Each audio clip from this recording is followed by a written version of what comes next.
வணக்கம் நண்பர்களே. அரவிந்த் கெஜ்ரிவால் பெயில் கிடைச்சி வெளியில் வந்திருக்காரு.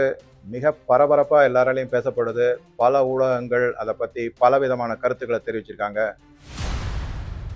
எனக்கு தெரிஞ்ச என்னுடைய பார்வையிலிருந்து சில கருத்துக்களையும் அதை தவிர மற்ற கருத்துக்கள் வெளியில் வந்தது பப்ளிஷ் ஆனதுலேருந்து நான் என்ன அண்டர்ஸ்டாண்ட் பண்ணிக்கிட்டேன் அப்படிங்கிறதையும் உங்களோட ஷேர் பண்ண விரும்புகிறேன். அரவிந்த் கெஜ்ரிவாலுக்கு பெயில் கிடைக்கிறதுக்கு முன்னாடி அவர் எதில் அரெஸ்ட் ஆனார் அதை பற்றி நம்ம 2-3 வீடியோஸ் போட்டிருக்கோம். டெல்லி லிக்கர் கேட்டு, அதில் அவர் பயங்கர அளவில் ஊழல் பண்ணியிருக்காரு அப்படிங்கிறது. அதில் நிறையா லஞ்சம் வாங்கியிருக்காரு. அந்த பணத்தை எலெக்ஷன்ஸுக்கெல்லாம் ஸ்பெண்ட் பண்ணியிருக்காரு, தானே எடுத்திருக்காரு அப்படின்னு. Southern group, Kavitha madam arrest ஆனது, அதுக்கப்புறம் சுகேஷ் அவர் அப்ரூவர் ஆனது, இந்த மாதிரி விஜய் நாயர்னு ஒருத்தர் அவர் 100 கோடி ரூபாய் கொடுத்ததா சொல்லது, இதெல்லாம் நமக்கு ஏற்கனவே நம்ம பார்த்தது தான். இதில் என்னென்னா அவருக்கு 9 தரம் சம்மன் கொடுத்து அவர் வரலை, அரெஸ்ட் என்கொயரிக்கு வரலை இடியினால். அதுக்கப்புறமா இடி கோர்ட் அப்ரோச் பண்ணி கோர்ட்டு மூலமாக தான் அவரை வரவழைச்சு அரெஸ்ட் பண்ணி உள்ளே உட்கார வச்சாங்க. 50 நாள் ஆச்சு. 50 நாளில் அவர் ஏகப்பட்ட ட்ராமா பண்ணார். இதில் வேடிக்கை என்ன அப்படின்னா, சிறையில் இருந்து ஜெயிலில் இருந்துக்கிட்டு சீஃப் மினிஸ்டராகவும் இருந்தார். விடாந்தோடன்னு அதே மாதிரி தான் இருந்தார். சீஃப் மினிஸ்டர்ஷிப்பை விடலை. ஆனால் இப்போ லேட்டஸ்ட்டாக என்ன சொல்கிறாரு, இப்போ வெளியில் வந்ததுக்கப்புறமா அவர் என்ன சொல்லியிருக்காரு அப்படின்னு பார்த்தீங்கன்னா, தேர்தல் பிரச்சாரத்தின் போது என்ன சொல்லியிருக்காருன்னா, எனக்கு சீஃப் மினிஸ்டர் ஆகிறதுக்கு ஆசை கிடையாது, எனக்கு பிரதம மந்திரி ஆகிறதுக்கு ஆசை கிடையாது, ஆனால் மக்கள் நலனுக்காகத்தான் என்னை ஜெயிலேருந்து வெளியில் விட்டுருக்காங்க. ஜெயிலில் இருந்த பூட்டு நான் சொன்ன மாதிரி தானாகவே உடஞ்சி நான் என்னை விடுதலை ஆகி வெளியில் வந்திருக்கேன் அப்படி இப்படின்னு பிரமாதமாக பேசுகிறாரு. இங்கே நம்ம என்ன பார்க்குறோம் அப்படின்னாக்கா, இவர் ஏதோ ஒரு பெரிய மாவீரன் மாதிரி போரில் ஜெயிச்சு அந்த காலத்துலலாம் சொல்லுவாங்கள்ல, மாலை மரியாதை செய்கிறது, அப்புறம் ஆரத்தி எடுக்கிறது, அவங்க ஒய்ஃப்லேருந்து மற்றவங்க எல்லாருமே நிறைய பெரிய கூட்டமெல்லாம் அவரை வரவேற்று எல்லாம் பண்ணி அவரை ஒரு மாவீரன் மாதிரி ட்ரீட் பண்ணாங்க. அந்த குற்றத்தோடு அவருக்கு கிடைச்சிருக்கிற பெயில் இன்டரிம் பெயில் தான். ஒரு 20 நாளைக்கு தான் அவருக்கு பெயில் கொடுத்துருக்காங்க. 1ஆம் தேதி நீ திருப்பி சரண்டர் ஆகணும் அப்படின்னு சொன்னாங்க. அபிஷேக் மனு சிங்வி கோர்ட்டில் ரவுஸ் அவென்யூ கோர்ட்டுன்னு அங்கே தான் இந்த கேஸ் நடக்குது. அங்கே அவர் பேசியிருக்காரு, 4ஆம் தேதி வரைக்கும் அவருக்கு பெயில் கொடுங்க, ஏன்னா ரிசல்ட் வரும், அதை அவர் செலிப்ரேட் பண்ணணுங்கிற மாதிரிலாம் பேசியிருக்காரு. அதெல்லாம் கிடையாது. 1ஆம் தேதி லாஸ்ட் எலெக்ஷன் அதோட முடிஞ்சுன்னா அவர் நேராக சரண்டர் ஆகணும், திரும்பி ஜெயிலுக்கு தான் வரணும் அப்படிங்கிற மாதிரி இன்டரிம் பெயில் தான் அப்படின்னு கொடுத்துருக்காங்க. இந்த இன்டரிம் பெயிலுக்கே இவர் இவ்வளோ இது பண்ணுறாரு. இதுக்கு நடுவில் என்னென்ன மாதிரி கொஸ்டின்ஸ் எல்லாம் வருது அப்படின்னா, இவருக்கு மட்டும் எப்படி பெயில் கொடுத்தாங்க? ராஜ்நாத் சிங் ராணுவ மந்திரி அந்த எமர்ஜென்சி டயத்தில் அரெஸ்ட் ஆனாங்க. அவர் அம்மா இறந்துட்டாரு. அந்த கடைசி நேரம் இது கூட அவருக்கு பெயில் கொடுக்கல, போய் பார்க்கறதுக்கு ஒரு நாள் பரோல் கூட கொடுக்கல அப்படிங்கிறாங்க. அது நடந்தது எமர்ஜென்சி காலம். அந்த எமர்ஜென்சியும் போது கோர்ட் எல்லாமே under the control of the government இருந்தது. ஜட்ஜ் எல்லாமே கொஞ்சம் பம்மரா மாதிரி தான் பிஹேவ் பண்ணாங்க. அதை பற்றி கம்பேர் பண்ண முடியாது. இன்னைக்கு இருக்கிற நிலைமைக்கும் அதுக்கும் நம்ம கம்பேர் பண்ண முடியாது. அப்படியே இது பார்த்தாலும் இன்னொன்று என்னன்னா, இப்போ இருக்கிற அரசு கோர்ட் என்ன டெசிஷன் இருக்கோ நாங்கள் அதை ஏற்றுக்கிறோம் அப்படிங்கிறாங்க. அப்போ கோர்ட் எது இருந்தாலும் அதை எதிர்த்து சொல்றதுக்கு மேடம் இந்திரா காந்தி கிட்ட பவர் இருந்தது, எமர்ஜென்சி பவர். இதை தவிர பல பேருடைய அரெஸ்ட் ஏன் அவங்களுக்கு பெயில் கேட்டுமே கொடுக்கல அப்படின்றது உதாரணங்கள் எடுத்துட்டோம்னா, ஜெகன்மோகன் ரெட்டி ஆந்திர பிரதேஷ் சீஃப் மினிஸ்டர், அவரை இதே மாதிரி தான் அரெஸ்ட் பண்ணாங்க 2012-13, அவருக்கு கொடுக்கல. அதே மாதிரி ஜெயலலிதா அம்மையாருக்கு பெயில் கேட்டாங்க, அவருக்கு கொடுக்கல. அதே மாதிரி ஹேமந்த் சோரன் இப்போ இருக்கிற அவரும் பெயில் கேட்டார், கொடுக்கல. இதை தவிர ஓம் பிரகாஷ் சௌதாலான்னு ஹரியானாவில் சீஃப் மினிஸ்டர் இருந்தார், அவர் ஊழலில் அரெஸ்ட் ஆகி உள்ளே போனார், அவருக்கு பெயில் கொடுத்தாங்க எலெக்ஷன் போது. ஆனால் அவருக்கு கண்டிஷன் என்ன போட்டாங்க, நீ எலெக்ஷன் கேம்பெயின் மட்டும் பண்ணனா உன்னை திருப்பி தூக்கி உள்ளே வச்சிருவாங்க. அவர் எலெக்ஷன் கேம்பெயின் பண்ணாங்க, உடனே தூக்கி உள்ளே வச்சுட்டாங்க. இதை மாதிரிலாம் பார்க்கும்போது இவருக்கு மட்டும் ஏதோ ஒரு இதில் கண்டிஷனில் பெயில் கொடுத்துருக்காங்க அப்படிங்கிறது மக்களால் ஒரு டிஃப்ரெண்ட்டாக பார்க்கப்படுது.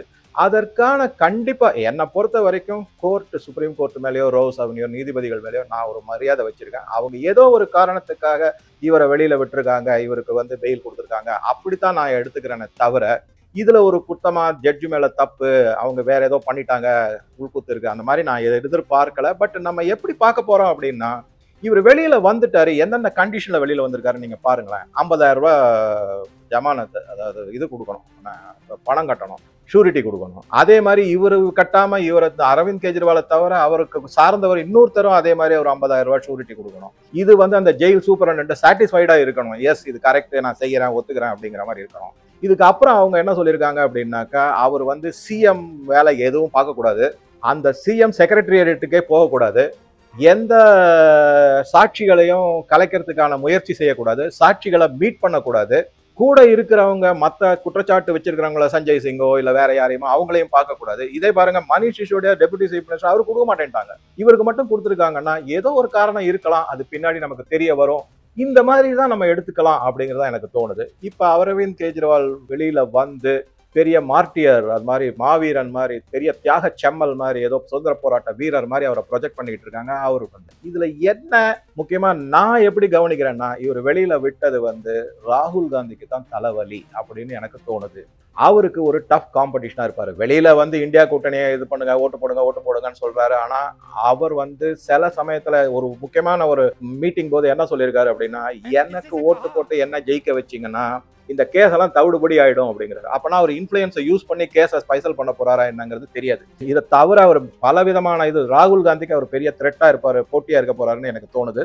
அடுத்தது வந்து என்னன்னாக்கா, அவர் வந்து டெல்லியில வந்து சீஃப் மினிஸ்டரா இருக்காரு. பஞ்சாப்ல ஆம் ஆத்மி கட்சி இருக்கு. இது ஒரு ஆல் இண்டியா பார்ட்டியா எஸ்டாப்ளிஷ் பண்ணிட்டாங்க. பல இடத்துல போட்டி, குஜராத், கோவா இங்கெல்லாம் வந்து எம்எல்ஏ எல்லாம் ஜெயிக்க வச்சு இது பண்ணிருக்காங்க. ஆல் இண்டியா பார்ட்டியா இது உருவாயிட்டு வருது. கரெக்ட். இப்ப பகவத் மான் சிங் வந்து அவர் என்ன பண்ணிருக்காரு அப்படின்னாக்கா, பஞ்சாப் சீஃப் மினிஸ்டர் மான் வந்து என்ன பண்ணிருக்காருன்னா, இவர் அரெஸ்ட் ஆன உடனே ஒரு சில நாட்கள்லயே போய் ரகசியமா அமித்ஷாவை சந்திச்சுட்டு வந்திருக்காரு அப்படிங்கிற நியூஸ் கொஞ்சம் கொஞ்சமா கசிஞ்சிருக்கு. அதன்படி பார்த்தாக்கா ஒருவேளை மான் வந்து தன்னை டிச் பண்ணிடுவாரோ அப்படிங்கிற பயம் அரவிந்த் கெஜ்ரிவாலுக்கு இருக்கு. பஞ்சாப்ல வந்து ஒப்பீனியன் போல் படி காங்கிரஸ் கொஞ்சம் நல்லா பெர்ஃபார்ம் பண்ணும் இருந்தது வந்து இப்ப அது வந்து தவிடுபடியா இருக்கு. ஏன்னா அரவிந்த் கெஜ்ரிவால் வெளியில வந்ததுனால இந்த சிம்பத்தி ஓட்டோ இல்ல வேற எதுவோ அப்படி ஒண்ணு இருந்தால் என்னை பொறுத்த வரைக்கும் இருக்காதுன்றதுதான். ஏன்னா அவர் இன்னும் குற்றவாளி தான். அவர் படுத்துற நாடகம் எல்லாமே எல்லாருக்கும் மக்களுக்கு நல்லாவே தெரிஞ்சிருக்கு. டெல்லியில நிறைய அதிருப்தி பல மக்கள் கிட்ட இருந்திருக்குங்கிறத நம்ம பாக்குறோம். ஸோ ஆக வந்து பஞ்சாப்ல வந்து காங்கிரஸினுடைய ஒப்பீனியன் போல் படி நல்லா பெர்ஃபார்ம் பண்ணுங்கிறது வந்து அநேகமா குறையலாம் அப்படிங்கிற பேச்சு அடிபட்டு வருது. இது மாதிரி பல விஷயங்கள் இவரை சுத்தி நடந்துகிட்டு இருக்கும்போது இவர் என்னென்னலாம் சொல்லியிருக்காரு அப்படின்னு நீங்க பாத்தீங்கன்னாக்க, 2013 இவர் என்ன சொன்னாரு அப்படின்னா, எனக்கு ஓட்டு போடுங்க, நான் வந்து ஊழல்வாதிகளான, ஏன்னா இவர் ஊழலுக்கு அகேன்ஸ்டா தான் இந்தியா அகேன்ஸ்ட் கரப்ஷன் மூவ்மெண்ட்ல தான் இவர் வந்து பிரபலமாயி அதுல இருந்து தான் இவர் வந்து சீஃப் மினிஸ்டராகவே ஆனாரு. அப்ப அவர் என்ன சொன்னார் 2011, எனக்கு ஓட்டு போடுங்க, அதான் ஆம் ஆத்மி பார்ட்டிக்கு ஓட்டு போடுங்க, நான் வந்து சரத் பவார், இந்த 2G ஸ்கேம்ல இருக்கிற ராஜா, கனிமொழி, அதுக்கப்புறம் வந்து சோனியா காந்தி, அதுக்கப்புறம் லல்லு பிரசாத் எல்லாரையும் நான் ஜெயில போடுவேன் அப்படின்னு சொன்னாரு. ஆனா இன்னைக்கு என்ன சொல்றாரு அப்படின்னா, இதே பொதுக்கூட்ட மேடையில பிரச்சாரத்தின் போது என்ன சொல்றாருன்னா, மோடிக்கு ஓட்டு போட்டாங்கன்னா சரத் பவார், லல்லு பிரசாத், சோனியா காந்தி, அப்புறம் இவங்க எல்லாரையுமே அவரு உள்ள தள்ளிடுவாருன்னு பேசுறாரு. எப்படி பேச்சு மாறிடுது பாருங்க. அப்ப வந்து அவங்களுக்கு எகென்ஸ்டா இருந்தவர் இன்னைக்கு அவங்களுக்கு வக்காலத்து வாங்கி பேசுறாருன்னா அவர் என்ன மாதிரி ஒரு மனநிலை இருக்காரு, என்ன மாதிரி ஒரு ஸ்ட்ராட்டஜில இருக்காருன்னு நம்ம பார்க்கலாம். என்போர்ஸ்மெண்ட் டைரக்டரேட் வந்து இவருக்கு பெயில் கொடுக்கறத அப்போஸ் பண்ணாங்க. ஆனா கோர்ட் கொடுத்தாச்சு. அப்ப வந்து என்ன சொன்னாங்கன்னா, இது இன்டரிம் பெயில் அப்படின்னு சொன்னாங்க. உடனே என்போர்ஸ்மெண்ட் டைரக்டரேட் என்ன பண்ணிட்டாங்கன்னா, இதுதான் முக்கியமான பாயிண்ட். அதாவது என்னன்னா, ஒரு master stroke by enforcement directorate கூட நம்ம சொல்லலாம். அவங்க உடனே என்ன பண்ணிட்டாங்கன்னா, சார்ஜ் ஷீட் ஃபைல் பண்ணிட்டாங்க. சார்ஜ் ஷீட் ஃபைல் பண்ண உடனே இன்டரிம் பெயில் கொடுத்தது. ஆனா 1ஆம் தேதி திரும்பி வரணும். இங்க பாருங்க, நீங்க சிஎம்மா எந்த வேலையும் செய்யக்கூடாதுன்னு இருக்கும்போது நாளைக்கு திருப்பி அவர் ஜெயிலுக்கு திரும்பி வரும்போது கோர்ட் வந்து ஒரு கண்டிஷன் போடலாம், நீ சிஎம் போஸ்டர் ரிசைன் பண்ணிட்டு வரணும். ஏன்னா சிஎம்மா நீ ஆக்ட் பண்ணல, அந்த மாதிரி ஒரு ஸ்டாண்ட் எடுக்க முடியும். ரெண்டாவது வந்து இது இன்டரிம் பெயில் கொடுத்துருக்காங்க இல்லையா, இப்ப வந்து என்ன பண்ணிருக்காங்கன்னா, இடி வந்து அரவிந்த் கெஜ்ரிவால் மேலேயே சார்ஜ் ஷீட் ஃபைல் பண்ணிருக்காங்க. அதை விட முக்கியமான இன்னொரு விஷயம் இருக்கு, அதையும் சொல்றேன். இப்ப அரவிந்த் கெஜ்ரிவால் மேல அவங்க சார்ஜ் ஷீட் ஃபைல் பண்ணதுனால என்ன ஆகும் அப்படின்னா, இனிமே இன்டரிம் பெயில் கிடையாது, ஒன்லி ப்ராப்பர் பெயில் தான் ஆகும். அப்ப என்ன ஆகும்னாக்கா, இவர் இனிமே பெயில் கேட்டார்னா அதுக்கு தகுந்த மாதிரி ஆர்குமெண்ட்ஸ் எல்லாம் வைக்கணும், அதை ப்ரூவ் பண்ணி ஆகணும், கோர்ட் அந்த ஸ்டாண்ட் எடுத்தாகணும். அதுக்கப்புறமா வந்து இன்டரிம் பெயில்ன்றது இனிமே வராது, இனிமே பர்மனன்ட் பெயில் தான். அது வரைக்கும் அவர் ஜெயில இருக்க வேண்டியதுதான்.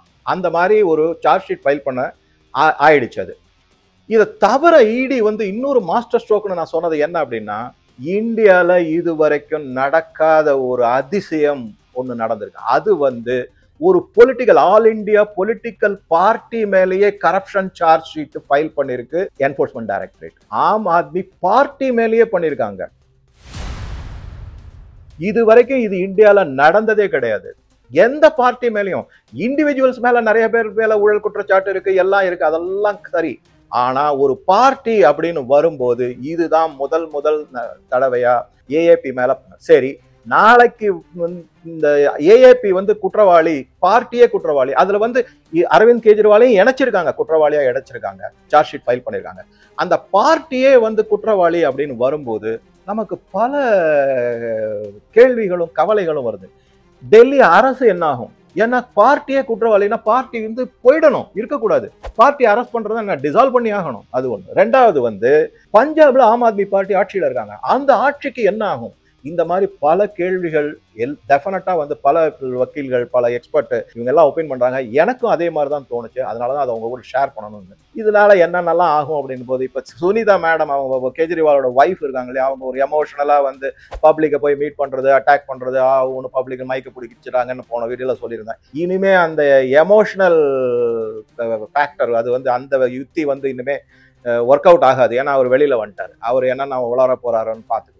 ஏற்கனவே தான் நான் சொன்ன மாதிரி என்ன விடுதலை பண்ணிடுங்க, எனக்கு ஓட்டு போடுங்க, நான் என் கவர்மெண்ட் வந்துச்சுன்னா நான் கேஸை ஃபைல் பண்ணிடுவேங்கிறாரு, இவங்களெல்லாம் அரெஸ்ட் பண்ணிடுவேங்கிறாரு, மோதிக்கு ஓட்டு போட்டா அவரு அரெஸ்ட் பண்ணிடுவாருங்கிறாரு. இந்த மாதிரிலாம் நிறைய வேண்டாத விவகாரங்கள்லாம் கேட்டுக்கிட்டு இருக்காரு, சொல்லிக்கிட்டு இருக்காரு. இதை தவிர என்ன பார்க்குறோன்னா, நான் சொன்ன மாதிரி டெல்லி ஆட்சி போயிடும், அதுக்கப்புறம் வந்து பஞ்சாப் ஆட்சி எப்படி நிற்க போகுதுன்றது தெரியாது. இதெல்லாம் கொஞ்சம் நாள் ஆகலாம். ஏன்னா கோர்ட்டு கேஸ்னா உடனே முடிய போறது கிடையாது. ஆனால் பார்ட்டியே இல்லை அப்படின்னா அரசு எங்கேருந்து எப்படி அமையும் அப்படிங்கிற ஒரு கொஸ்டின் மார்க்கா இருக்கு. போக போக இன்னும் பல விஷயங்கள் வரும். அதை உங்களோட ஷேர் பண்றேன். அரவிந்த் கெஜ்ரிவாலை பத்தி நிறைய வீடியோ போட்டிருக்கோம். சில பேர் ரொம்ப நல்ல பாராட்டு எழுதியிருக்கீங்க. ரொம்ப நன்றி. வணக்கம். வணக்கம் டிஎம் வியூவர்ஸ். உங்களுக்கு நம்ம டிஎம் கண்டென்ட் பிடிச்சிருந்தா இங்க ஷோ ஆகிற சூப்பர் தேங்க்ஸ் பட்டன் கிளிக் செய்து உங்கள் விருப்பப்படி ஹானர் பண்ணலாம். நன்றி.